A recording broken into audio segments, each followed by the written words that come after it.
வாழ்க வையகம், வாழ்க வையகம், வாழ்க வளமுடன். குரு வாழ்க, குரு. அன்பர்களே, பேராசிரியர் பெருமக்களே, சான்றோர் பெருமக்களே, உங்கள் அனைவருக்கும் இனிய வணக்கங்களையும், இத்தகைய சான்றோர் சபையிலே, அறிவார்ந்த அறிஞர்கள் சபையிலே எங்களுடைய இந்த இன்னல்களை எல்லாம் எடுத்துரைப்பதற்கு வாய்ப்பு வழங்கியுள்ள நமது தலைவர்கள் மற்றும் நிர்வாகிகள் அனைவருக்கும் நன்றிகளையும் இந்த நேரத்திலே உரித்தாக்கிக் கொண்டு, கடந்த 10 மாதங்களுக்கு மேலாக போராடி கொண்டிருக்கின்றோம். இந்த போராட்டத்தை 10 நிமிடத்தில் 10மா என்பது தெரியவில்லை. இருந்தாலும் 10 நிமிடம் போதும், அதிலேயே இதை எடுத்துரைக்க முடியும் என்ற நம்பிக்கை இருக்கிறது. கடந்த வருடம் இதே டிசம்பர் மாதத்தில் தான் அண்ணா பல்கலைக்கழகத்திலிருந்து ஒரு சர்க்குலர் எல்லா கல்லூரிக்கும் அனுப்பப்படுகிறது. அதில் எம்ஃபில் படித்து பேராசிரியர்களாக பணிபுரிந்து கொண்டு இருப்பவர்கள் நாட் எலிஜிபிள், தகுதி அற்றவர்கள் என்ற சொல்லை உபயோகித்து ஒரு சர்க்குலர் அனுப்புகிறாங்க. உடனடியாக கல்லூரிகள் சங்கம் எல்லாம் சேர்ந்து அவங்களும் உடனே ஒரு ரெக்வெஸ்டேஷன் லெட்டர் அனுப்புகிறாங்க. ஏன்னா இந்த சயின்ஸ் அண்ட் ஹியூமானிட்டிஸ் என்று சொல்லக்கூடிய துறையிலே பிஎஸ்சி முடித்த பட்டம் பெற்றவர்கள் எண்ணிக்கை மிக குறைவாக இருக்கிறது. ஆனால் ஆசிரியர் பணி என்பது அதிகமாக இருக்கிறது. இதில் ஆசிரியர்கள் போதாக்குறையாக, பிஎஸ்சி முடித்தவங்க போதாக்குறையாக இருக்கிறாங்க. இந்த நேரத்தில் எங்களால் உடனடியாக அப்பாயின்ட் பண்ண முடியாது அப்படின்னு சொல்லிட்டு எங்களுக்கு ரிலாக்ஸேஷன் கொடுக்கணும்னு சொல்லி கேட்குறாங்க. ஆனால் இன்று வரை அந்த எந்த ஒரு பதிலும் அவர்களுக்கு வரவில்லை. ஆனால் கூடுதலாக நெருக்கடிகள் மட்டும் கொடுக்கப்பட்டு வருகிறது. மறைமுகமாக அல்ல, நேரடியாகவே கொடுக்கப்பட்டு வருகிறது. யாரெல்லாம் எம்ஃபில் முடிச்சவங்களை வச்சுருக்கீங்களோ அந்த கல்லூரிகள் தகுதி நீக்கம் செய்யப்படும் அப்படின்ற மாதிரியே உடனடியாக நீங்கள் பிஎஸ்சி முடித்தவங்களை தான் போடணும் அப்படின்னு சொல்லிட்டு உடனடியாக எங்களுடைய கல்லூரி தான் முதல்ல ஆரம்பிச்சிருக்கோம். நான் பணியாற்றக்கூடிய ஒரு கல்லூரி தான். உடனடியாக கூப்பிட்டு இனிமேல் நீங்கள் நாட்டுக்கு எலிஜிபிள்னு சொல்லியிருக்காங்க. இன்னும் 1 மாதத்தில் நீங்கள் எப்படி எலிஜிபிள் ஆகிடுங்க. எப்படி 1 மாதத்தில் பிஎஸ்சி முடிச்சிடணும். அது எங்கே கிடைக்கும்னு சொல்லி தான் போய் வாங்கிட்டு வந்துடணும். இல்லை நெட்டு ஸ்லெட் பாஸ் பண்ணிடுங்க. சான்றோர் பெருமக்களே, ஒரே ஒரு விஷயத்தை இங்கே பதிவு செய்கிறோம். நம்ம ஆசிரியர் பணிக்கு வரக்கூடியவர்களுடைய இன்னல்களை நம்ம தான் புரிஞ்சுக்க முடியும். ஏன்னா இப்போ ஒரு 10ஆவதோ இல்லை படிக்காதவங்க கூட மேஸ்திரி ஆகிடுவான். சரிங்களா? அவனுக்கு ஒன்றும் பெரிய இதில் ஒரு 3 மாதம் அனுபவம் இருந்தால் போகிறோம், பெரிய மேஸ்திரி ஆகிடும். அது 1 வருஷம் தானே பெரிய மேஸ்திரி. ஐயப்பன் கோயில் 18 முறை போயிட்டு இருந்தால் அவங்க பெரிய இதாகிடுவாங்க. அது மாதிரி நம்முடைய வாழ்நாளில், இன்றைய வாழ்நாள் நமக்கு 120 வருடங்கள் மனிதனுடைய வாழ்நாள் இயற்கை கொடுத்துருக்கு. ஆனால் நம்ம 60 வருடம் வாழ்றது பெரிய கஷ்டம். இந்த 60 வருடத்துல 30 வருடங்கள் படிப்பிற்காகவே செலவு செய்கிறோம். எத்தனையோ ஆசிரியர் பெருமக்கள் இன்னைக்கும் நிறைய பெண்கள் இருக்கிறாங்க, இன்னைக்கும் திருமணம் ஆகாமல் இருக்கிறாங்க. பல்வேறு குடும்ப சூழ்நிலையை எதிர்கொண்டு இதுல 30 ஆண்டுகள் வரை இவர்கள் படித்துக் கொண்டே இருக்கிறார்கள். எப்பதாங்க அவன் வாழ்வான்? படிச்சுக்கிட்டே இருக்கான். யூஜி முடி, பிஜி முடி, அதுக்கப்புறம் பிஎட் முடி. பிஎட் 1 வருஷம் இருந்தது, இப்போ 2 வருஷம் ஆக்கிட்டாங்க. அதுவும் முடிச்சாலும் வேலை கிடையாதுங்க, டெட்டு முடியும். அப்ப பிஎட் படிச்ச தகுதி எதுக்கு பல்கலைக்கழகம் கொடுக்கக்கூடிய ஒரு அங்கீகாரம் என்பது தவறா? சொல்லுங்க. பிஹெச்டி முடிச்சிருந்தாலும் நெட்டு முடியும். அப்ப பிஹெச்டின்னு ஒரு பல்கலைக்கழகம் கொடுக்கக்கூடிய அந்த சான்றிதழ் தவறா? அது போதாதா? கேட்டாக்க ஆட்கள் அதிகமாயிட்டாங்க. உங்களை யார் ஆட்கள் அதிகமாக சொன்னது? உங்களை எதுக்கு இத்தனை பிஎட் காலேஜ் எதுக்கு ஓப்பன் பண்ணி விட்டீங்க? எவ்வளவு பணியிடங்கள் தேவையோ அந்த பணியிடங்களுக்கு தகுந்த மாதிரி கல்வியை கொடுத்துருந்தாங்க. அவன் வேற வேலை பார்த்துட்டு போயிருப்பாங்கல்ல. இந்த வேலையை படிச்சா நம்ம ஆசிரியர் ஆகிடலாம். உண்மையிலேயே நம்ம எல்லாம் கிடைச்சதுனால ஆசிரியர் பணிக்கு வரல, பிடிச்சதுனால தான் வந்திருக்கோம் இல்லையா? எத்தனை பேர் நான் ஆசிரியர் ஆகணும், என்னோட சமுதாயத்துக்கு ஏதாவது செய்யணும், என்னுடைய அறிவார்ந்த சமூகத்தை உருவாக்கணும் அப்படின்ற ஏன்னா நான் பல பணிகள் ஏதோ ஒன்று கிடைச்சுதா நான் போனேன், எனக்கு தெரியல, ஏதோ ஒன்று வாய்ப்பு கிடைச்சிது, நான் போயிட்டு அந்த வேலைக்கு போயிட்டு சொன்னேன். ஆனால் ஆசிரியர்களாக வருபவர்கள் கங்கணம் கட்டிக்கிட்டு வரும். சமுதாயத்தை சீர்திருத்தக்கூடிய மிகப்பெரிய பொறுப்பு நம்முடைய ஆசிரியர் பணிக்கு தான். சமுதாயத்தை ஒழுங்குபடுத்தக்கூடிய ஒரு பொறுப்பு காவல்துறைக்கு இருக்கு. ஆனால் இந்த 2 இதுவுமே சரிவர இங்கே இயங்க முடியாத சூழ்நிலையில் இருக்கு. மாணவர்கள்லாம் இப்போ படிக்கக்கூடிய மாணவர்கள்லாம் சொல்றாங்க, நாங்கள் ஸ்கூலில் படிக்காம அப்படி இப்படிலாம் எடுத்துட்டு வந்தோம் காலேஜ், இங்கே வந்தாக்கா எங்களை அடிமைகள் மாதிரி நடத்துறீங்களே என்று ஆசிரியர்கள் மாணவர்கள் அப்படியே இது சொல்றாங்க. நான் சொல்றது ஒரே ஒரு வார்த்தை தான், உன்னை அடிமையாக்குவதற்காக தயார் செய்யப்பட்ட பேரடிமை நான். இன்றைய கல்வி மாணவர்களை அடிமைப்படுத்துவதற்காக தான் வழங்கப்பட்டு கொண்டிருக்கிறது. எந்த ஒரு மாற்றமும் இல்லையா? இத்தனை பேர் சொல்லியிருக்காங்க. இன்றைய கல்வி இன்னைக்கு பாடத்திட்டங்கிறது சரியில்லை. ஒரே ஒரு விஷயத்தை மட்டும் இந்த இடத்துல பதிவு செய்கிறேன். ஒரு மொழியியல் சார்ந்த, நான் ஆங்கில பேராசிரியராக இருக்கிறேன், தமிழ் மொழியிலும் தகுதி பெற்றிருக்கிறேன். மாணவர்களிடம் மொழி கல்வி என்பது அவ்வளோ குறைவாக இருக்குது. தமிழ் சரியா தெரியல, இங்கிலீஷ் வரல, டிகிரி முடிச்சு என்ன பண்ணுவாங்க? சாஃப்ட் ஸ்கில் டெவலப்மெண்ட் ஒரு கோர்ஸ் வச்சுருக்காங்க, ஒரு லெபார்டரி வச்சுருந்தாங்க. இப்போ அண்ணா யூனிவர்சிட்டியில் அது தூக்கிட்டாங்க. அண்ணா யூனிவர்சிட்டியில் இந்த வருஷம் வந்திருக்கக்கூடிய இந்த பாடத்திட்டத்தில் கடைசியில் எக்ஸாமுக்கு ஒரு வாரத்துக்கு முன்னாடி தான் இப்படி தான் கொஸ்டின் பேட்டர்ன் இருக்கணும்னு அனுப்புகிறாங்க. அதை 2 நாள் கழிச்சு மறுபடியும் இந்த இது வந்து இல்லை, பழைய முறையிலேயே நடத்தப்படணும், மறுபடியும் அடுத்த அறிவிப்பு வருது. அப்போ எந்த ஒரு இதுவுமே இல்லாமல் ஒரு வருஷத்துக்கு முன்னாடியே இவங்க வந்து பாடத்திட்டத்தை அவங்களுக்கு கொடுத்துட்டு, ஆனால் இது எப்படி தேர்வு நடத்த போகிறோம்? உண்மையிலே கற்றல் அடைவை பரிசோதிப்பதற்காக தான் எக்ஸாம் நடத்தப்படுது இல்லையா? ஆனால் இன்னைக்கு எக்ஸாமுக்காக தான் எல்லாமே நடந்துட்டு இருக்கு. எப்படி தலைகளாக போயிட்டு இருக்கு. ஆக இந்த அமைப்பு என்பது மிக முக்கிய பங்காற்ற வேண்டிய நேரம் இது. தயவு செஞ்சு நம்ம உயிரை கொடுத்து கூட போராடுவோம். நம்முடைய கல்வி சூழ்நிலை இன்னைக்கு ரொம்ப அடிமட்ட நிலையில போயிட்டு இருக்குது. இந்த சமுதாயம் அடுத்த 20 ஆண்டுகள் எப்படி இருக்கும் என்பதே தெரியவில்லை. பேரடிமைகள் என்று தனியும் எங்கள் சுதந்திர தாகம், என்று மடியும் எங்கள் அடிமையின் முகம். பாரதியினுடைய வரிகளை தான் இப்ப நம்ம எடுத்துக்க முடியும். எல்லாம் அடிமைப்பட்டு இருக்காங்க. இந்த 10 ஆண்டுகளாக போராடி கொண்டு இருக்கிறோம், 10 மாதங்களாக போராடி கொண்டு இருக்கிறோம். 12 மாதங்களை கடந்து போய் கொண்டு இருக்கிறது. கொடுத்த ஊதியத்தில் பாதி ஊதியம் தராங்க. இன்னும் பல கல்லூரியில் வெளில போனே அனுப்பிச்சிட்டாங்க. ஒரு அம்மா 35 வருஷம் பணியாற்றிட்டாங்க. அவங்க ரிட்டையர் ஆகுது இன்னும் 5 வருஷம் தான் இருக்குது, 3 வருஷம் தான் இருக்குது. இப்படிப்பட்ட சூழ்நிலையில் இருக்கிறாங்க. அவங்கள வந்து இன்னைக்கு நாட் எலிஜிபிள் வெளில அனுப்புறாங்க. அவங்க பிள்ளைங்க காலேஜில் படிச்சுட்டு இருக்காங்க. இப்போ இவங்க கட்டக்கூடிய இந்த ஊதியம் இதை வச்சு தான் அவங்க பணம் கட்டணும். என்ன பண்ணுவாங்க? அவங்க கேட்குறாங்க, இன்னும் 3 வருஷம் தான் சார் இருக்குது, 5 வருஷம் தான் சார், நான் இப்போ சார் பிஹெச்டி முடிக்கிறது. நெட்டு படிங்க சரி. நெட்டு படிக்கிறதுனா உடனே படிச்சு முடிச்சிட முடியுமா? அன்னைக்கு நம்ம படித்த பாடத்திட்டம் என்ன, இன்னைக்கு இவங்க கூட வந்து பாடத்திட்டம் என்ன? இந்த நெட்டுக்கு படிக்கணும்னாலும் நீங்கள் என்ன பண்ணணும்? கோச்சிங் சென்டர் போகணும். நெட்டுக்கு படிக்கணும்னா எங்கே போகணும்? கோச்சிங் சென்டர் போகணும். டிஎன்பிசி படிக்கணும்னா என்ன போகணும்? கோச்சிங் சென்டர் போகணும். அப்போ படித்தவங்களுக்கு அறிவை பயன்படுத்தி அவன் வந்து வேலை வாய்ப்பை பெற முடியாது. இந்த கோச்சிங் சென்டர்லாம் டெவலப் பண்ணுறது தான் அரசினுடைய வேலையா? எவ்வளோ கோச்சிங் சென்டருக்கு போவாங்க? அதாவது பணம் இருக்கிறவன் படிச்சிடறான், பணம் இருக்கிறவன் வேலை வாய்ப்பு வாங்கிடுறான். முதல் பட்டதாரியாக கூழ்சையிலையும் இதுலேயும் இருந்து வளர்ந்து வரக்கூடியவங்க என்னைக்கு தான் அரசு பணிங்கிறது ஒரு கனவு தான். அது பெறுவதற்கு பணம் இருந்தால், பணபலம் இருந்தால் நீ அரசு பணி பெற முடியும். பணபலம் இருந்தால் இனிமேல் ஆசிரியராகவும் வர முடியும், அங்கீகரிக்கப்பட்ட ஆசிரியர்களாக வர முடியும். இந்த நிலையில தான் போயிட்டு இருக்கு. ஸோ இந்த எம்பில் டிகிரி முடித்தவங்க ஐயா அவர்களிடம் முதல்ல நான் தொடர்பு கொண்டேன். ஐயா அவர்கள் இதுவரையும் எனக்கு நேரில் பார்த்துக்க மாட்டாங்க. ஐயாவை தெரியும் எனக்கு, ஆனால் என்னையும் அவருக்கு தெரியாது. ஐயா அவர்கள் பொன்ராஜ் ஐயா அவர்களை தான் நான் முதல்ல தொடர்பு கொண்டேன். எல்லா அமைப்புகளையும் தொடர்பு கொண்டேன், 1 2 இல்லை. ஏன்னா இது ஒடுக்கப்பட்ட சமூகமாக போய் கொண்டு இருக்கிறது. உண்மையிலேயே பசிக்குது, அளக்கூட தெரியாதவங்களா இருக்காங்க. தன்னுடைய இந்த இவ்வளவு ஒரு இழிவான நிலையில இதை வெளியில சொல்ல முடியாத, வெளியில சொல்லக்கூட தெரியாம இருக்காங்க. ஆசிரியர்கள் இன்னைக்கு ஆசிரியர்களாக நடத்தப்படுவதில்லை. எல்லாருக்குமே தெரியும். காலேஜ் ஃபீஸ் கலெக்ட் பண்ணணும், புக் ஃபீஸ் கலெக்ட் பண்ணணும். பையன் வந்து யாராவது லவ் பண்ணிட்டானா நீ ஏன் அவன் எப்படி லவ் பண்ண நீ அனுமதிச்சுன்னு நம்மளை கேள்வி கேட்குறாங்க. எப்படிங்க அவன் லவ் பண்ணிட்டானா நீ எப்படி அவனை லவ் பண்ணுறது? அவன் வரும்போது ஸ்கூல்லேருந்தே அவன் பிக்கப் ஆகி தான் வரான். யாயும் யாயும் யாராகியோரு என்றையும் முந்தையும் எம்முறை கேள்வி நீ நானும் எவ்வளவு அறியுதும் செம்புல பெயல் நீர் போல அன்புடைய இணைந்து தாக்காங்க. இது எப்போ 2000 வருஷத்துக்கு முன்னாடி இருந்து அப்படித்தானே. யாரையோ பார்த்தா கெமிக்கல் ரியாக்ஷன் ஆகுது, அவன் அட்டாச் ஆகி போயிடுறான். அதுக்கு நாங்கள் என்னங்க பண்ணுவோம்? நான் சொல்லி தரது தானே வந்திருக்கேன். கேட்குறாங்க பிரின்சிபல் கூட்டு, எப்படி அவன் லவ் பண்ணுற அளவுக்கு நீங்கள் எப்படி அனுமதி கொடுத்தீங்க? எதையெல்லாம் செய்கிறதுன்னு தெரியல. ஏன்னா ஆசிரியர் பணிங்கிறது அர்ப்பணி, அதற்கே உன்னை அர்ப்பணியில் அர்ப்பணிக்க வந்திருக்கோம். ஆனால் அர்ப்பணிப்பவர்களே கழுத்து இருக்கக்கூடிய ஒரு சூழ்நிலை இன்றைய கல்வி நிலை இன்னைக்கு இருக்கக்கூடிய அதிகார நிலையில் போய்கொண்டு இருக்கிறது. உண்மையிலே இன்னொரு விஷயத்தையும் சொல்லணும், இந்த படித்தவர்களுக்கு பண்பு என்பது இல்லை. ஒத்துக்கணும். படிப்பு எதை கொடுத்துருக்கணும்?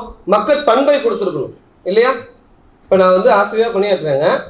அதுக்கப்புறம் ஒரு 5 வருஷம் 10 வருஷம் இதாகுது, நான் ஹச்ஓடியாக போகிறேன். அப்போ நான் என்ன பண்ணணும்? ஹச்ஓடி ஆனவன் நான் வந்து இந்த கொஞ்சம் கூடுதல் பொறுப்பு. யாருக்கு? எனக்கு கீழே பணியாற்றக்கூடிய ஆசிரியர்களுடைய நலனை பாதுகாக்கிறது என்னோட கூடுதல் பொறுப்பு. நான் இதுக்கு எதிராக செயல்பட போகிறேன். இவங்களை போட்டு கொடுக்கக்கூடிய ஒரு பணியை நான் ஹச்ஓடியாக எடுத்துக்கிறேன். நிர்வாகத்துக்கு ஆதரவாக போயிட்டு, இவ்வளோ நாள் நிர்வாகத்துக்கு அடிமையாக இருந்தவன் இப்போ நிர்வாகத்துக்கு ஆதரவாக போயிட்டு எனக்கு கீழே இருக்கணும் அடிமை செய்யும். அப்போ என்ன நிலையில, மனநிலையில மனிதர்கள் சென்று கொண்டு இருக்கிறோம் யோசிச்சு பார்க்கணும். ஆசிரியர்களுக்கு மக்கள் பண்பு என்பது மிக அவசியம். இங்கே சகோதரத்துவம் என்பது அவசியம். இங்கே சகோதரத்துவம் பதில் அதிகாரத்துவத்தை திணிக்கிறோம். எனக்கு ஒருத்தர் சீஃபா வராருன்னா என்ன பண்ணணும்? என்னுடைய நலனை பாதுகாப்பதற்கு நான் செய்த குறைகள் ஏதாவது வந்து சுட்டி காட்டி இதை சரி செஞ்சுக்கணும்னு சொல்லும்போது என்னை கூட போட்டு கொடுத்து என்னுடைய இதை காலி பண்றது, அது மூலியமா ஒரு பேர் வாங்கிக்கிறதுனா அது ஒரு அதிகார நிலை இல்லையே. இந்த நிலையில் தான் நாமளே நமக்கு அடிமைகளாக மாற்றிக்கொண்டிருக்கிறோம். ஆக இன்று பணியாற்றக்கூடிய ஆசிரியர் பெருமக்களிடம் இந்த மனநிலையும் மாறுவதில்லை. இவர்கள் எல்லாம் அடிமைப்பட்டியே செத்துக் கொண்டிருக்கக்கூடிய சூழ்நிலையில இப்பொழுதுதான் இந்த இதை எடுக்கிறோம். சரி, இதை யாருக்கு தான் பூனைக்கு மணி கட்டுறதுன்னு சொல்லிட்டு சரி நம்மளே எடுத்துருவோம்னு சொல்லிட்டு வாட்ஸ்அப் குரூப் ஓப்பன் பண்ணி கிட்டத்தட்ட 2 குரூப் ஓப்பன் பண்ணி 1200 பேருக்கு மேலே எல்லாம் இறங்குது. தமிழ்நாடு முழுவதும் யார் யார் பிரச்சனை இல்லைக்கும் எல்லாம் சேருங்க.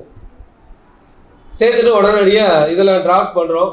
சிஎம் செல்லுக்கு வந்து ஐயா அவர்களுடைய ஆலோசனைலாம் நிறைய கிடைச்சிது. உடனே சிஎம் செல்லுக்கு எல்லாரும் சேர்ந்து 500 பேர் 600 பேருக்கு மெயில் இந்த மெயில் அனுப்புறதுக்கு யாரும் அனுப்புறாங்க, பயப்படுறாங்க. இந்த மெயில் போனது தெரிஞ்சுன்னா என் காலேஜ்லேருந்து வெளியில் போயிட்டாக்க நான் சாப்பாட்டுக்கு என்ன பண்ணுவேன்? ஏன் அவங்க கொடுக்குற ஊதியம் ஒன்றும் இல்லை. 2 லட்ச ரூபா தர வேண்டிய ஊதியம் இன்னைக்கு 20,000 கூட இல்லை. தனியார் கல்லூரிகளையும் நம்ம குறை சொல்லியும் குற்றம் இல்லை. அரசே கௌரவ விரிவுரையாளர்னு சொல்லிட்டு 25,000 சம்பளம் தரான். ஆனால் தனியார் கல்லூரியில் வந்து பணியாற்றக்கூடிய ஆசிரியர்களுக்கு 7வது ஊதிய விகிதப்படி நீ சம்பளம் கொடுக்கணும்னு சொல்றான். என்ன எங்க முரண்பாடு பாருங்க. கெஸ்ட் லெக்சருக்கு 25 ரூபா கவர்மெண்ட்லேயே கொடுப்பாங்களாம். ஆனால் பிரைவேட் காலேஜ் மட்டும் என்ன பண்ணுமா? 7th பே கமிஷன் படி நீ சேலரி கொடுக்கணும். எப்படி கொடுப்பாங்க? எதை வச்சு கொடுப்பான்? இவ்வளோ பெரிய பொருள், அவ்வளோ இதை வந்து நம்ம வருமானத்தை டாஸ்மார்க் மூலியமாக இது போல நிறைய பெற்றுக்கொண்டு நம்ம என்ன பண்ண போகிறோம்? ஸோ இந்த நிலையில் தான் தயவு செஞ்சு கடைசியாக ஒரே ஒரு இதுதான் எங்களோட நிலைமை. என்ன அப்படின்னா, எம்பிஎல் முடித்தவங்க 35 வருஷம் ஐயா கேட்டது தான் ஒரே ஒரு வார்த்தை சொன்னாங்க. 35 வருடம் 20 வருடம் 10 வருடம் அனுபவத்தை விட ஒரு சிறிய துறையிலே எடுத்து ஒரு ஆராய்ச்சி படிப்பை முடித்து ஒரு டெசர்டேஷனை சப்மிட் பண்ண ஒரு பிஹெச்டி பெரிதான்னு கேட்டாங்க ஐயா. அப்ப 20 ஆண்டுகள் 30 ஆண்டுகள் இந்த பணி அனுபவத்தை விட பிஹெச்டி பெரியதான். அப்ப எம்பில் அதாவது இப்போ ஜாயின் பண்ணும்போது என்ன சொன்னீங்க? பிஜி தான் எலிஜிபிள். அண்ணா யூனிவர்சிட்டி பொறுத்தவரையிலையும் பிஜி தான் எலிஜிபிள். அப்படிதான் நாங்களாம் சேர்ந்திருக்கோம். அப்போ இந்த உழைப்பாளர் சட்டத்தின்படி என்னன்னா, எந்த தகுதியின் சேர்க்கப்பட்டமோ அதே தகுதியின் கீழ் தான் நம்ம பணியாற்றணும். இப்போ திடீர்னு நீங்க ஒரு தகுதியை நிர்ணயம் செஞ்சு புதிய நியமங்களுக்கு இது பொருத்தலாம். ஏற்கனவே பணியாற்றி கொண்டிருப்பவங்களாம் நீங்க வெளில போங்க, நீங்க யாரும் எலிஜிபிள்னா எப்படி அர்த்தம்? சரி, ரொம்ப தவறான ஒரு அணுகுமுறை. இது அரசுக்கு தெரியுமா தெரியாதாலும் இல்லை. இது எதுவுமே வந்து மக்கள் பண்பு இல்லாத ஒரு அரசாக சென்று கொண்டிருக்கிறது. வாழ தெரியாதவர் வாழும் நாட்டில் ஆள தெரியாதவரை ஆளும் அப்படின்ற ஒரு நிலையில தான் இருக்குது போய்கொண்டு இருக்கிறது. இதில் ஐயா மாதிரி பொன்ராஜ் ஐயா இங்க இருந்து என்ன அவருக்கு தான் எனக்கு தெரியும், அவர்கிட்ட தான் நான் பேசியிருந்தேன். ஏன்னா அவரே சொல்றேன் நீ மேம்படுத்திக்க வேண்டாம். மிகச்சிறந்த கல்வியாளர்கள், மிக சிறந்த அறிவு சிறந்த சான்றோர்கள் அரசியல் நிலையில் முன்னால் வந்தால்தான் இந்த சமூகத்தை சீர்திருத்த முடியும். கடைசியா இங்க இருக்கக்கூடிய அத்தனை பேருக்கும் ஒரே ஒரு கோரிக்கை தான். இந்த பெண்களுக்கு பெண் உரிமைக்காக போராடியவர்கள் ஆண்கள் தான். ஒடுக்கப்பட்ட பெண்களினுடைய உரிமைக்காக போராடிய பாரதியார், ராஜா ராம்மோகன் ராய் இப்படி இருக்கக்கூடியவர். அதே மாதிரி சாதியிலே கீழானவர்கள் என்று சொல்லப்பட்ட தாழ்த்தப்பட்ட மக்களுக்கு என்று சொல்லப்பட்டவர்களுக்காக போராடியவர்களும் மேல்நிலையில் உள்ள ஐயர் இதில் பிறந்த நம்முடைய பாரதியார், வாவேஸ், சுப்பிரமணிய ஐயர் இது மாதிரி போன்ற சமுதாயத்தில் மேல்பட்டத்தில் இருக்கவங்க தான் வந்து போராடி இருக்காங்க. அதனால இப்போ இந்த ஒடுக்கப்பட்ட சமூகத்தில் இருக்கக்கூடியவர்களை காப்பதற்கு இங்கே இருக்கக்கூடிய பேராசிரியர் பெருமக்கள், அதுவும் நல்ல ஒரு அரசு பணியில் இருக்கக்கூடிய ஒரு நிலையான நிலையில் இருக்கக்கூடிய உங்களால் தான் முடியும்.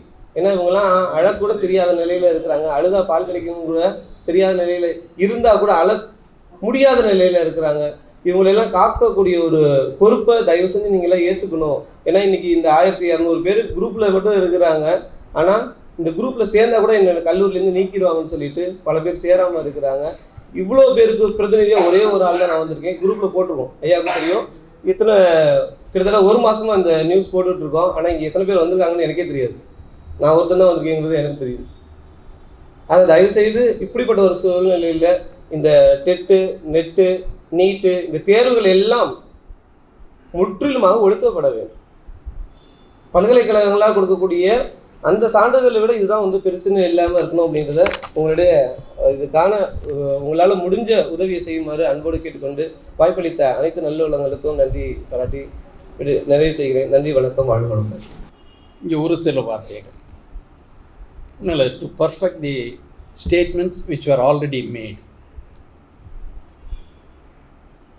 கல்விங்கிறது டிரான்ஸ்மிட்டிங் நாலேஜ்னு சொன்னார் இல்லையா? நீங்கள் சொன்னீங்க டிரான்ஸ்மிட்டிங் ஆஃப் நாலேஜ், டிரான்ஸ்மிட் பண்ணுறது. அதில் ஒன்று டிரான்ஸ்மிட்டிங் மட்டுமே இருந்ததுன்னா டிரான்ஸ்ஃபர்மேஷன் கிடையாது. along with transmission there must be transformation. ஏற்கனவே இருக்கிற அறிவு, நமக்கு தரப்படுகின்ற அறிவு சரியானதா, முறையானதா, பயனுக்குரியதா என்பதை பற்றிய சிந்தனையை விதைக்காவிட்டால் அந்த கல்வி கல்வி அல்ல. அது இருப்பு நிலையில் நம்மை சிறைப்படுத்தி விடுகின்ற ஒரு இழிவான நிலைமை. இந்த கல்வியை பற்றி நம்ம கொஞ்சம் நல்லா தெரியும், கல்வியாளர்களை பற்றியும் தெரிஞ்சுக்கணும். நம்ம இங்கே இருக்கிறவங்கெல்லாம் ஆசிரியர்கள், பேராசிரியர்கள்னை போல எல்லாம் இருக்கேன். ஒன்றை நான் முதலில் சொல்லிக்கொள்ள விரும்புகின்றேன். ஆசிரிய பணியை ப்ரொஃபஷன் அப்படின்னு சொல்கிறாங்க, ஒரு சேவை கலந்தது. கட்டிட தொழிலாளியின் பணி அதற்கு எந்த அளவிலும் குறைவானதல்ல. ஒரு கட்டிட தொழிலாளிக்காக நாம் அழாவிட்டால் நமக்காக மற்றவர்கள் அழுவார்கள் என்று எதிர்பார்ப்பது தவறு. அங்கதான் அந்த மனிதம்ங்கிறது அங்கே வரணுங்க. மனிதத்தை தருவதுதான் கல்வி. செல்ஃப் ஃபினான்சிங் நமக்கு தெரியுது. ஒன்று சொன்னார், எனக்கு சமீபத்தில் என்னை உறுத்திய ஒன்று, ஒரு செல்ஃப் ஃபினான்சிங் காலேஜில், காட்டாங்குளத்தூர் கல்லூரியில் ஒரு ஆசிரியை, லோராவின் கதை, ஒரு ஆசிரியை போரை கண்டித்து ஒரு மெசேஜ் அனுப்பிச்சாங்க. ஆபரேஷன் சிந்தூரெல்லாம் போட்டாங்க இல்லையா? அந்த போரில் பாகிஸ்தானில் ஒரு குழந்தை அதனால் இறந்தது. அதை கேள்விப்பட்டவுடன் அந்த ஆசிரியை இந்த போரை அதை பெருமைப்படுத்துவது தவறு அப்படின்னு போட்டாங்க. அது கொலைக்களமாக மாறுகிறதுன்னு போட்டாங்க. அது தனிப்பட்ட முறையில் போட்டாங்க. ஒரு என்கொயரி. ஏன்னா அது தேச துரோகம். அது நமது படை வீரர்கள் மீது ஒரு அவப்பெயர் ஏற்படுகின்ற அளவிற்கு எழுதிவிட்டார், தேச துரோகம். அதனால் அந்த for having committed a treason she was brought for a trial. அந்த ட்ரையல் வழக்கம் போல தெரியும், தேசபக்தர்கள் அப்படி கொந்தளிச்சு போய் ஒருதலை பட்சமான அந்த விவாதத்தில் அந்த அம்மாவை பணியிலிருந்து நீக்கினாங்க. 15 வருஷத்துக்கு மேலே சர்வீஸ் இருக்கிற அம்மாவை, PhD இருக்கிற அம்மாவை நீக்கினாங்க. இன்னைக்கு விமென்ஸ் கமிஷன் மூலம் போய் நிற்கிறாங்க. எத்துணை ஆசிரியர் அமைப்புகள் இதை பற்றி அறிந்திருக்கின்றன. எத்துணை சக ஆசிரியர்கள் இதற்காக குரல் கொடுத்திருக்கின்றார்கள். We cannot be selective in our concern. We should have been holistic in our concern. ஆசிரியர்கள் உணர்வுங்கிறது மற்றவர்களை தவிர்ப்பது அல்ல. நாம் எல்லாருக்கும் குரல் கொடுத்திருக்கணும். ஆனால் இன்னைக்கு இருக்கிறது அமைப்பு ரீதியாக குரல் கேட்கக்கூடிய அந்த உணர்வையும் தைரியத்தையும் நாம் இழந்திருக்கின்றோம். ஆர்கனைசேஷனில் வர்றதில்லை. தனிப்பட்ட முறையில் சில விஷயங்களை தீர்த்துக்க பார்க்குறோம். இது ஒன்று. இதை முதல்ல சொல்ல விஷயங்கள் தான். சிஸ்டம் சேஞ்ச் நடந்துட்டுருக்கு. Guest lectures. நம்ம இராணுவ படையிலே அக்னிவீரை கொண்டு வந்து அதை ஒரு கெஸ்ட் ஃபேக்கல்ட்டி மாதிரி அங்கே ட்ரீட் பண்ணிட்டு இருக்கிறாங்க. இந்த irregular அப்பாயின்மெண்ட்ங்கிறது எல்லா இடத்துலையும் ஸ்ட்ரெச் ஆயிடுச்சு. ஆசிரியர் பணியில் மட்டும் கிடையாது, இது ஒரு பொது நோய். இப்போ நமக்கு இருக்கிற தலைப்பு பொதுக்கல்வி பாதுகாப்பு. எது பொதுக்கல்வி? அதில் 2 அம்சம் இருக்கு. கல்வின்னு எதை நாம் கொடுக்க விரும்புகிறோமோ அதை பாதுகாப்பது. 2வது கல்வியை அளிக்கக்கூடிய நிறுவனங்களை பாதுகாப்பது, கட்டமைப்பை பாதுகாப்பது. அதான் பொதுக்கல்வி பாதுகாப்புங்கிறது. இந்த பொதுக்கல்வி பாதுகாப்பில் எனக்கு தரப்பட்ட தலைப்பு இந்தியன் நாலேஜ் சிஸ்டம்ங்கிறது முதல் கட்டத்தில் வருது பாடம். நண்பர்களே, இந்த புது தேசிய கல்விக் கொள்கை 2025 5 ஆண்டு முடிஞ்சிருச்சு. இதை தவிர்க்க முனைப்பு காட்டினோம், முடியவில்லை. தடுக்க நினைத்தோம், முடியவில்லை. இப்பொழுது அதை இடித்தே ஆக வேண்டிய பொறுப்பில் இருக்கின்றோம். இப்போ தவிர்க்க பார்க்குற சமயத்தில் இருந்த அணுகுமுறை வேறு, இடிக்கும் நேரத்தில் இருக்க வேண்டிய அணுகுமுறை வேறு. இஷ்யூஸ் இருக்கு, எல்லாருக்கும் ஒவ்வொரு செக்ஷனல் இஷ்யூஸ் நிறைய இருக்கு. அதை பற்றி மட்டுமே அந்தந்த தரப்பு மட்டுமே பேசிட்டு இருந்தா இந்த கேன்சர் மாதிரி நமக்கு பழந்திருக்கிற நோயை யாரு கண்டுபிடிக்கிறது? பல்கலைக்கழகங்கள் நிலையை பற்றி பேசினாங்க. பல்கலைக்கழகம்னா முன்ன ஒரு சொன்னதுக்காக சொல்கிறேன். மால்கம் ஆதிசேஷியா சென்னை பல்கலைக்கழகத்தினுடைய துணைவேந்தராக வரும் வரை இந்த பல்கலைக்கழகத்தில் டீச்சிங் டிபார்ட்மெண்ட் கிடையாது. ரிசர்ச் ஆக்டிவிட்டி உண்டு, மற்றபடி போர்ட் ஆஃப் ஸ்டடீஸில் அவங்க வருவாங்க. There was no teaching department. Teaching department வர்றதுலையும் பிஜி மட்டும்தான் கொண்டு வர முடியும். யூஜியை கொண்டு வந்தால் அது யூனிவர்சிட்டி கிடையாது. அண்ணாமலை யூனிவர்சிட்டியில் யூஜி ப்ரோக்ராம் வர்ற சமயத்தில் பெரிய சிக்கல் வந்தது. அசோசியேஷன் ஆஃப் இந்தியன் யூனிவர்சிட்டிஸை கொஸ்டின் பண்ணாங்க. அதற்காக தனியாக ஒரு கல்லூரி ஆரம்பித்து அங்கே இருக்கிறவங்கள யூஜி கோர்ஸுக்கு மாற்றினாங்க. அப்போ யூனிவர்சிட்டி சிஸ்டம் அப்படி. 2வது, அந்த டீச்சிங் டிபார்ட்மெண்ட் ஆரம்பிக்கிற வரைக்கும் டீச்சர்ஸுடைய தகுதியை யார் முடிவு பண்ணாங்க? யூனிவர்சிட்டி முடிவு பண்ணிச்சு. தகுதியை முடிவு பண்ணுற யூனிவர்சிட்டி. இன்னைக்கு தகுதியை யார் முடிவு பண்ணுறாங்க? கண்ணுக்கு தெரியாத அதிகாரிகள் டெல்லியிலிருந்து இதெல்லாம் தகுதி வேணும்னு சொல்லுவாங்க. அக்ரெடிட்டேஷன் கவுன்சில் ஒன்று அதையும் பண்ணுவாங்க. நிறுவனத்தின் தகுதியை அக்ரெடிட்டேஷன் கவுன்சில் பண்ணும். இந்த ஆசிரியர்கள் தகுதியை யூஜிசி நிர்ணயிக்கும். எப்படி இந்த ஸ்டேட்ல இருந்த இந்த அதிகாரம் டெல்லிக்கு எப்படி போச்சு? நம்ம என்னைக்கா கவலைப்பட்டிருக்கோமா? இங்கே கொஸ்டினே தமிழ்நாட்டில் அரசு மாறி வருது, ஆட்சிகள் மாறுது. காங்கிரஸ் இருந்தது, திமுக வந்தது, அதிமுக வந்தது, எல்லாம் வந்தது. Ideologically they are all right. We appreciate the ideology. We too share their concern, ideological concern. ஆனால் உண்மை தீர்மானங்களை, முடிவுகளை எடுப்பது யார்? Is it democratically decided? The real authority is in the hands of bureaucracy.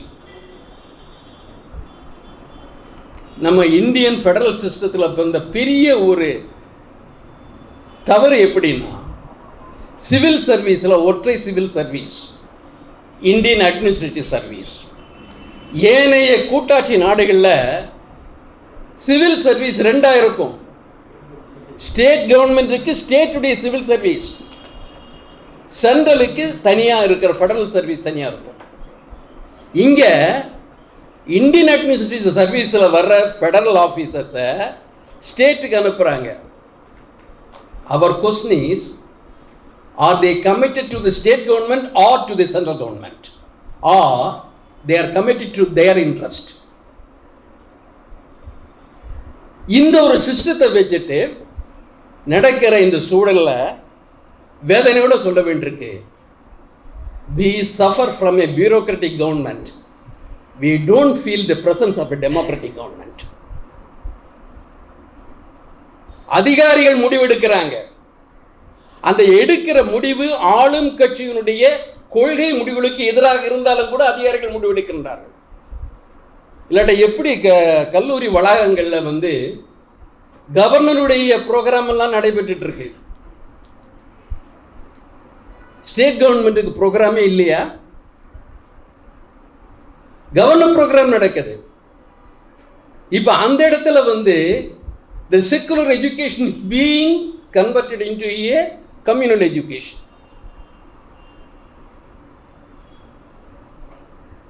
ஒரு அதிகாரிகளோட நல்லுறவு வேணும்ட்டு அமைச்சர்கள் கொஞ்சம் தயக்கம் காண்பிக்கலாம். ஆனால் நாம் அந்த தயக்கத்தை காண்பிக்க முடியுமா? இன்றைக்கு நடக்கிற கல்வி சீரழிவுங்கிறது பல ஆண்டுகளாக கேன்சர் மாதிரி வளர்ந்துட்டு இருக்கு. இது புது கல்விக் கொள்கை வர்றதுக்கு முன்னாலே துவங்கிருச்சு. 1990 வந்துருச்சு. எப்படி வருது? பியூரோக்ராட் சொல்றாங்க, we are in depth of funds, பணம் கிடையாது, அதனால நாம வந்து வேற வழிகளை பார்க்கணும், ரெகுலர் அப்பாயின்மெண்ட்ஸை கொஞ்சம் நம்ம போஸ்ட்போன் பண்ணுவோம். வேக்கன்சி வந்தது, டீச்சர்ஸ் எல்லாம் எங்களுக்கு பேர்டன் அதிகமாகுதுன்னு சொன்னாங்க. உடனே மேனேஜ்மெண்ட்ல நீங்க வந்து கொஞ்சம் பேரை போட்டுக்கன்ட்டு ஒரு சொல்யூஷன் கொடுத்தாங்க. 1991 அந்த சொல்யூஷன் மேனேஜ்மெண்ட் ஸ்டாஃப் அங்கே பேரில் கொடுக்கப்பட்டது. அவங்க சம்பளத்தை நீங்க வந்து ஸ்பெஷல் ஃபீஸ் கலெக்ட் பண்ணி கொடுங்க அப்படின்னாங்க. இப்போ கமர்ஷியலைசேஷன் எங்கே ஆரம்பிச்சது? அங்கே ஆரம்பிச்சது. பிரைவேட்டைசேஷன் எங்கே ஆரம்பிச்சது? அங்கே ஆரம்பிச்சது. 1989 ஈவினிங் காலேஜ் அப்படிங்கிற ஸ்ட்ரீமை ரெகுலரோட மிக்ஸ் பண்ண ஆரம்பிச்சாங்க. இந்த ஈவினிங் காலேஜ் வந்து ஏறக்குறைய செல்ஃப் ஃபினான்சிங். இதை டே காலேஜில் கொண்டு வர்றாங்க. ஃபர்ஸ்ட் என்ன condition? the courses could be conducted only after 5 PM. அப்பதான் எம்ப்ளாயீஸ் வந்து அந்த எஜுகேஷனை அவைல் பண்ண முடியும். எம்ப்ளாயீஸுக்காக ஒரு வருஷம் இருந்த பியூசி அந்த ஈவினிங் காலேஜ் 2 வருஷம் படிக்கணும். 3 வருஷம் இருக்கிற யூஜி ப்ரோக்ராம் 4 வருஷம் படிக்கணும் அப்படின்னு கொண்டு வந்தாங்க.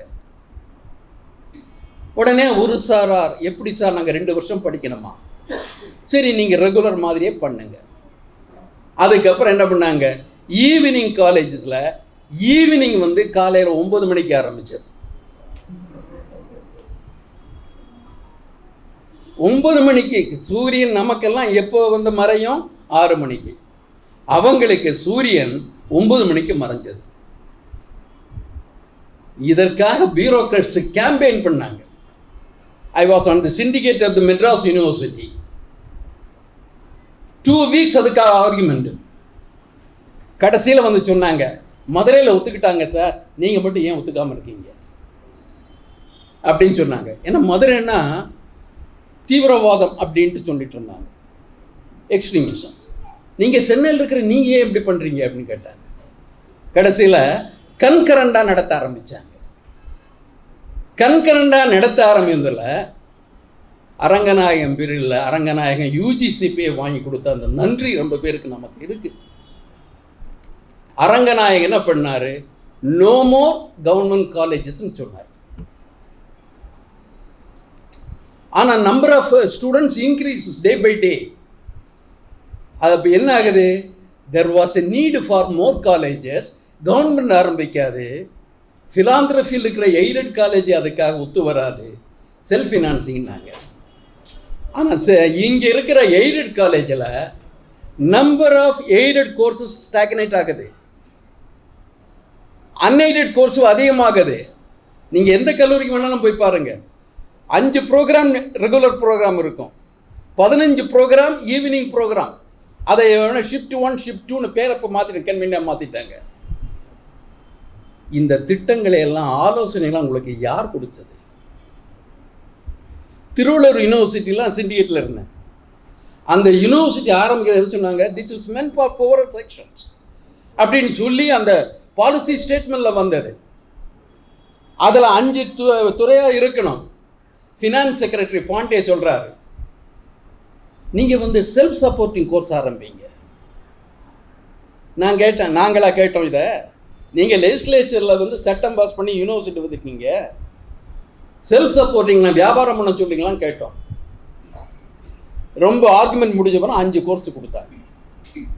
இதெல்லாம் யார் தீர்மானம் பண்ணுறாங்க? இந்த மாதிரி விஷயங்களில் effective intervention from the political leaders ஏன் இல்லாமல் போகுது? இந்த bureaucrats they should go by the advice of or the dictates of the ministers. ஆனால் இன்னைக்கு the ministers are being guided by the bureaucrats. அதனால தான் சொல்கிறேன், இன்னைக்கு இருக்கிற டெமோக்ரஸி கிடையாது, பியூரோக்ராட்டிக் ஃபார்ம் ஆஃப் கவர்மெண்ட். இந்த நிலைமை மாறினா ஒழிய நமக்கு விடியல் கிடையாது. இந்த இத்தனை வேக்கன்சிஸ் இருக்குது, எல்லாத்தையும் கெஸ்ட் ஃபேக்கல்ட்டியை போட்டு பண்ணுறாங்க. எல்லாத்தையும் கூட பண்ணுறதில்ல, அதில் ஒரு பார்ட்டை தான் கெஸ்ட் ஃபேக்கல்ட்டியை போடுறாங்க. அவங்களுக்கு பிட்டன்ஸ் கொடுக்குறாங்க. ராமகிருஷ்ண வித்யாலயத்தில், விவேகானந்தா காலேஜில், ஏன்னா அவங்க மேன் மேக்கிங் எஜுகேஷன் பற்றி பேசுகிறவங்க, தமிழ் துறையில் ஒரு வேக்கன்சி வருது, ஒரு டீச்சர் அப்பாயின் பண்ணால் 8000 கொடுக்குறோம், வர சொல்லுங்கிறாங்க. Where are known our ethics. இது இத்தனையும் பேசுகிறோம் நாம, எல்லாம் முடியுது. எஜுகேஷன் பீப்புள் கையிலிருந்து எடுத்துட்டு, I am talking about higher education. Tamil Nadu அரசையிலிருந்து எடுத்துக்கிட்டு, எல்லா மாநிலங்களும் எடுத்துக்கிட்டு, பியூரோக்ராட்டிக் பாடிஸில் என்டையராக ஒப்படைக்கிற சட்டம். என்ன சட்டத்து பேர்? அதுவும் இந்தியில் தான் இருக்கும், இல்லை சான்ஸ்கிரிட் ஹிந்தியில் தான் வரும். விகசித் பாரத் சிக்ஷா அதிஷ்டான். இந்த பில்லை கொண்டு வந்தாங்க, தர்மேந்திர பிரதான் கொண்டு வந்தார். இந்த bill, if it becomes an act, it has already become an act. இது ஆக்ட் ஆகிறதுல என்ன ஆகும்? யூனிவர்சிட்டி லாஸ் இருக்கு இல்லையா, மெட்ராஸ் யூனிவர்சிட்டி லா இருக்கு இல்லையா, that becomes a defunct. The private college regulation act becomes defunct. எல்லா சட்டங்களையும் டிஃபெக்டா பண்ணிட்டு ஒரு சென்ட்ரலைஸ்ட் கண்ட்ரோல் வருது. இந்த கண்ட்ரோல் பண்ற பாடிஸ் அதுவும் இந்தியில தான் இருக்கு. இவர் சொன்னபடி HCIங்கிறது பழைய பில்ல வந்தது, இப்போ அந்த வார்த்தையை யூஸ் பண்ணல. பழைய பில்லில் அபாலிஷன் ஆஃப் UGC பில் வந்தது இல்லையா, அதில் அட்லீஸ்ட் தே ரெகக்னைஸ் ஸ்டேட். 2 சிஸ்டத்தை கொடுத்தாங்க, ராஷ்ட்ரிய அப்படிங்கிற பேரில் ஒன்று, ராஜ்யங்கிற பேரில் ஒன்று. ராஜ்யன்னா ஸ்டேட்ஸ்னாங்க. இப்போ இந்த சட்டத்தில் அந்த பேதமே கிடையாது. ஒரே நாடு, ஒரே தேசம், ஒரே கல்வி, ஒரே கல்வி கட்டமைப்பு, ஒரே கண்ட்ரோல். அந்த கண்ட்ரோல் யார்கிட்ட இருக்குன்னா, visible bureaucrats, invisible communal forces. அவங்க கொடுக்குற இந்த இந்தியன் நாலேஜ் சிஸ்டத்தில் வருது. ஹிஸ்ட்ரியில் ரிசர்ச் பண்ணிட்டு நம்ம இண்டஸ் வேலி சிவிலைசேஷன் சொன்னோம். ஆனால் அதிகாரிகள் சொல்லிட்டாங்க, இனிமேல் அது இண்டஸ் சரஸ்வதி சிவிலைசேஷன் சொல்லணும்னு சொன்னாங்க. அதையும் கேரி அவுட் பண்ணுறாங்க. அகாடமிக் இண்டிபெண்டன்ஸ், அகாடமிக் ஆட்டோனமி என்ன ஆகிறது? All the autonomy is lost because of this bill. இதை நாமும் டிஸ்கஸ் பண்ணல, கவர்மெண்ட்டும் பண்ணல, மந்திரிகளும் பண்ணல, எந்த பொலிட்டிக்கல் ஃபோரமும் பண்ணல. இப்போ நம்ம உரிமையை பற்றி, as an educationist our rights, as an ordinary citizen our rights, as a state government their rights, as an education the educational prospects, இதை பற்றி டிஸ்கஸ் பண்ணாமல் 2020 பற்றி பண்ண வேண்டியதுதான். ஆனால் இன்னைக்கு எல்லாத்துக்கும் மூடு விழா போட்டுட்டு ஒன்று வந்திருக்கே, இதை பற்றி நாம் ஏன் போதிய அளவில் நாம் பேசவில்லை? எல்லாருக்கும் ஏன்னா we expected much resistance to this act from the Tamil Nadu government because it is ruled by a Dravidian party, and we expected more resistance from Kerala government because it is ruled by a leftist coalition led by Marxist party. And the minister சொல்றாங்க we are not prepared for a confrontation with the governor. நம்ம அவரை ஒண்ணுமே சொல்லல அது வரைக்கும் சேமம். நண்பர்களே, பெரிஃபரல்ல பெட்டி இஷ்யூஸ் நமக்கு முக்கியம் கிடையாது. பொது கல்வினா பொதுமக்களுக்கான கல்வி. எதை பொதுக்கல்வி நிறுவனம்னா பொதுமக்களுக்கு பயன்படக்கூடிய கல்வி. இந்த செல்ஃப் ஃபினான்சிங்கிறது பிஸ்னஸ் ப்ரொபோசல். இந்த பிஸ்னஸ் ப்ரொபோசலை நாம எதிர்க்கிறது ஒன்று, முறியடிக்கிறது ஒன்று. இருக்கிற பொதுக்கல்வி நிறுவனங்களை எப்படி ரீஜுவினேட் பண்ணுறதுங்கிற பற்றி பேச வேண்டி இருக்கு. அதில் அந்த முக்கியமான ஸ்டம்பிளிங் பிளாக் என்னென்னா பியூரோக்ராட்ஸ். ஒவ்வொரு சிண்டிகேட்லேயும் the ex officio IAS officers out number elected members.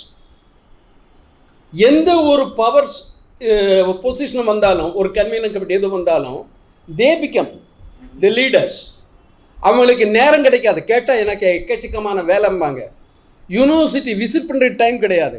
File அங்கே அனுப்புங்கிறாங்க, அதை எடுத்துட்டு அங்கே போகிறாங்க. அந்த ஃபைல் மாதக்கணக்கில் இருக்கு. இன்னைக்கு சர்டிஃபிகேட்லாம் கிடைக்கலன்னா சொல்லிட்டு இருக்காங்க. Friends, we'll have to raise our voice against the emerging authority of the bureaucrats. We will insist that elected ministries must assert their rights, and we will go ahead with our program, and we expect people and people's government to come to our side. அதற்கான போராட்டமாக தான் நம்ம பொதுக்கல்வி பாதுகாப்பு இருக்க முடியுமே தவிர இந்த Indian knowledge system எல்லாம் இதனுடைய விளைவுகள். இந்தியன் நாலேஜ் சிஸ்டம் சொல்கிறாங்க, என்ன சொல்கிறாங்க, யுகா கணக்கை சொல்கிறாங்க, டைம் இதை போட்டு சொல்கிறாங்க. கலியுகா 4,32,000 இயர்ஸ். டபுள் பண்ணால் நீங்கள் உங்களுக்கு துவாபர யுகா, அதோட ஒரு 4,32,000 சேர்த்துக்கிட்டிங்கன்னா 12,00,000 சில்லரை அது திரேதா யுகா, கிருதா யுகா அப்படின்னு சொல்லிட்டு 43,20,000 ரூபாய் இருந்தால் சதுர்யுகா. அப்போ நம்ம ராமன் ஆண்டது சதுர்யுகத்துக்கு முன்னால. இதை சொன்னால் அது சயின்ஸு. அமர்நாத் ராமகிருஷ்ணா கீழடி எக்ஸ்பிளேஷனில் அது BC 8th centuryன்னு சொன்னால் அது இரேஷனல். இல்லாத ராமனுக்கும் இல்லாத கிருஷ்ணனுக்கும் இருக்கிற காலங்கள் அது ரேஷனல் ஆமா, சயின்ஸ் ஆமா. இது இந்தியன் நாலேஜ் சிஸ்டம்.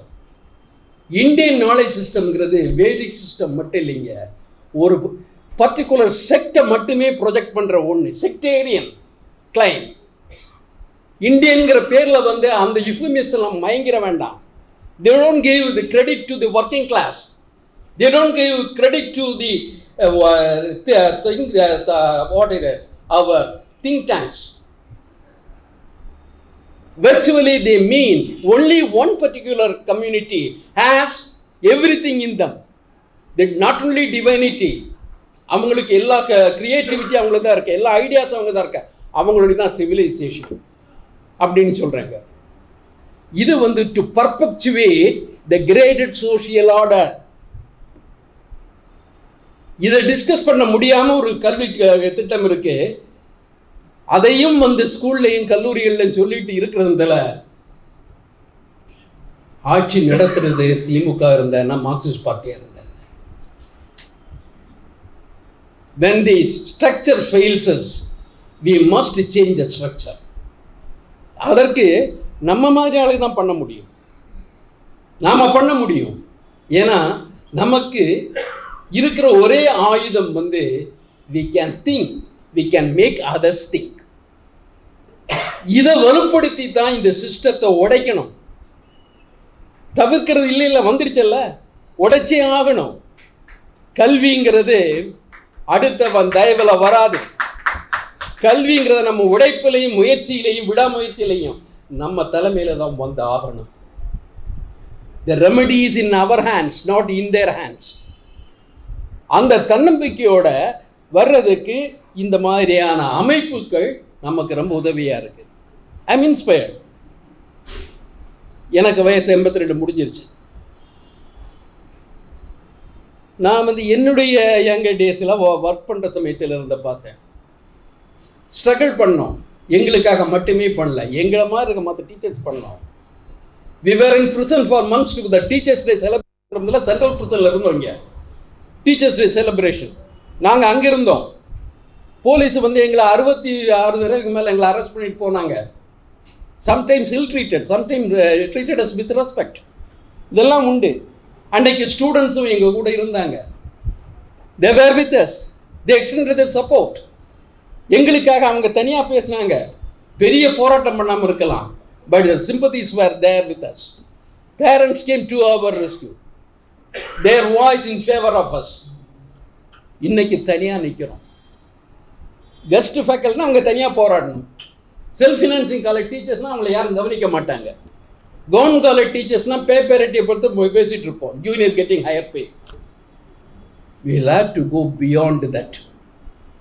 இதெல்லாம் இஷ்யூ இல்லைன்னு நம்ம சொல்லலை. there are sectional demands, அதெல்லாம் இஷ்யூஸ் தான். ஆனால் இன்னைக்கு இருக்கிறது எஜுகேஷன் as a சிஸ்டம். இதை ரெடீம் பண்ணி ஆகணும். ப்ரைவேட் ப்ராஃபிட்டரிங் பாடியிலேருந்து ரெடீம் பண்ணி ஆகணும்.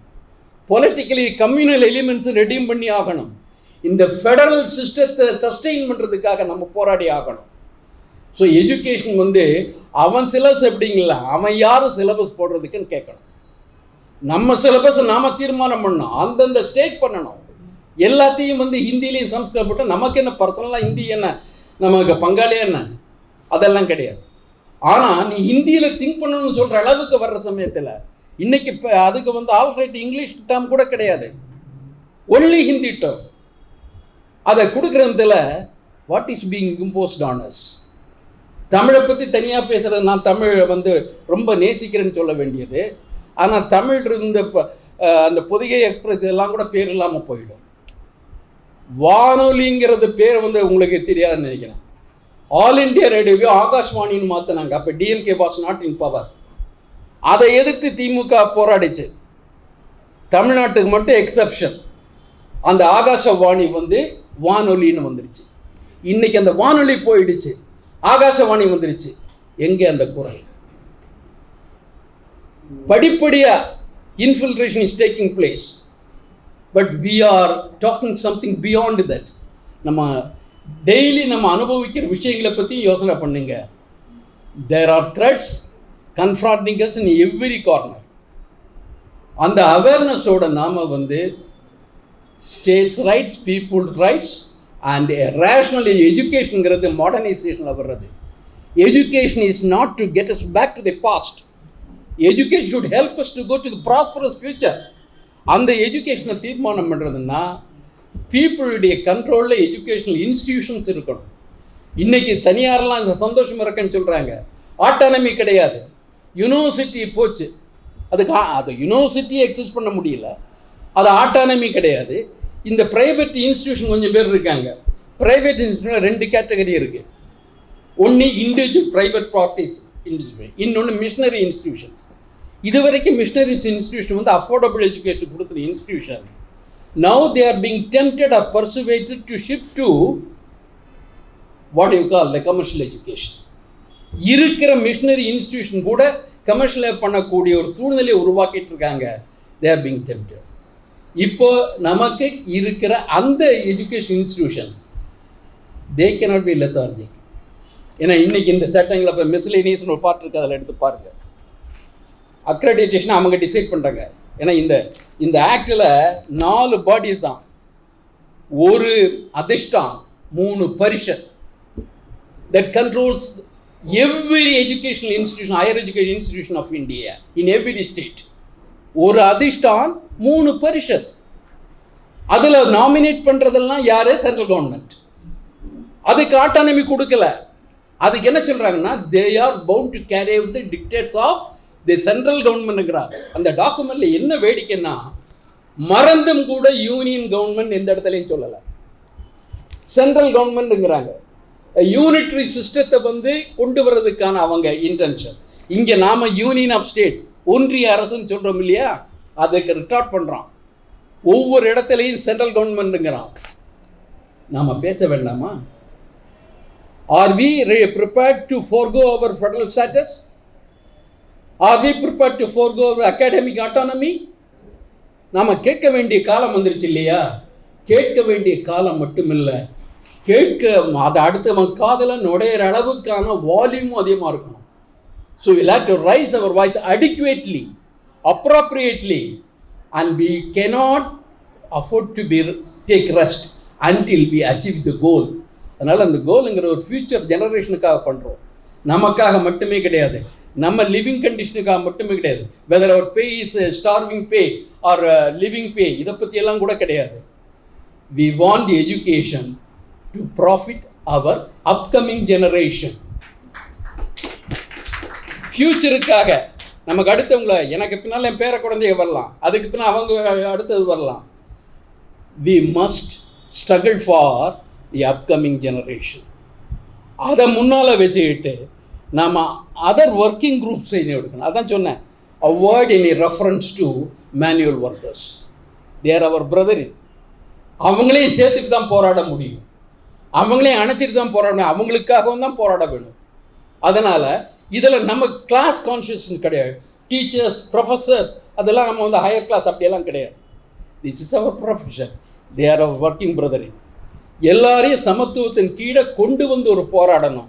அந்த போராட்டம் ஒரு பீப்புள்ஸ் போராட்டமாக இருக்கணும்னா எல்லா கேட்டகரியும் அதில் வந்து ஆகணும். So let us try to make it.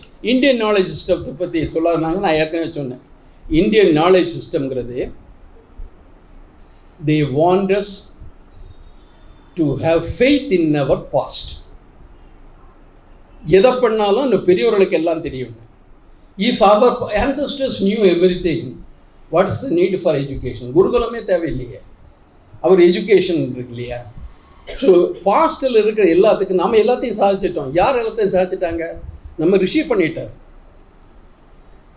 நீங்கள் துரோணாச்சாரியா ட்ரோனை கண்டுபிடிச்சாலும் சொல்லலாம் இல்லையா?